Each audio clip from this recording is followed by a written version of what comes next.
بسم الله الرحمن الرحيم. صاحب السمو الملكي الأمير محمد بن سلمان بن عبد العزيز ولي العهد، نائب رئيس مجلس الوزراء، وزير الدفاع، معالي قائد الجيش الباكستاني، الفريق الأول الركن قمر جاويد باجوة، أصحاب السمو والمعالي،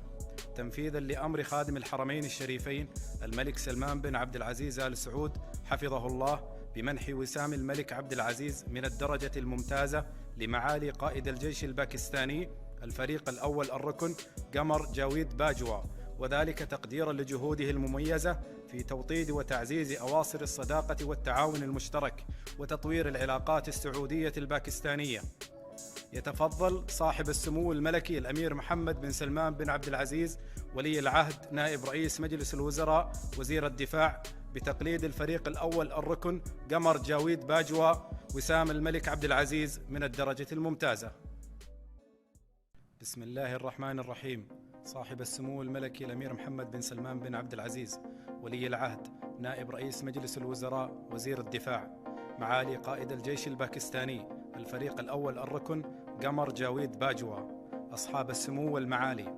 تنفيذا لأمر خادم الحرمين الشريفين الملك سلمان بن عبد العزيز آل سعود حفظه الله بمنح وسام الملك عبد العزيز من الدرجة الممتازة لمعالي قائد الجيش الباكستاني الفريق الأول الركن قمر جاويد باجوة، وذلك تقديرا لجهوده المميزة في توطيد وتعزيز أواصر الصداقة والتعاون المشترك وتطوير العلاقات السعودية الباكستانية.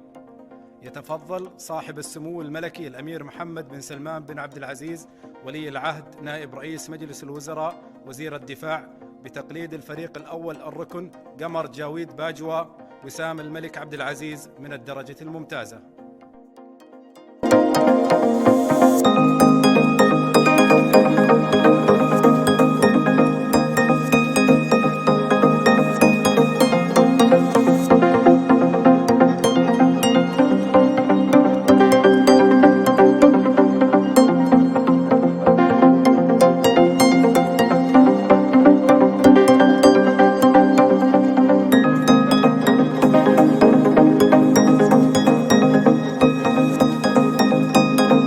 بسم الله الرحمن الرحيم. صاحب السمو الملكي الأمير محمد بن سلمان بن عبد العزيز ولي العهد، نائب رئيس مجلس الوزراء، وزير الدفاع،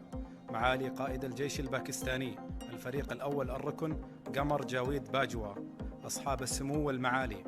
تنفيذا لأمر خادم الحرمين الشريفين الملك سلمان بن عبد العزيز آل سعود حفظه الله بمنح وسام الملك عبد العزيز من الدرجة الممتازة لمعالي قائد الجيش الباكستاني الفريق الأول الركن قمر جاويد باجوة، وذلك تقديرا لجهوده المميزة في توطيد وتعزيز أواصر الصداقة والتعاون المشترك وتطوير العلاقات السعودية الباكستانية.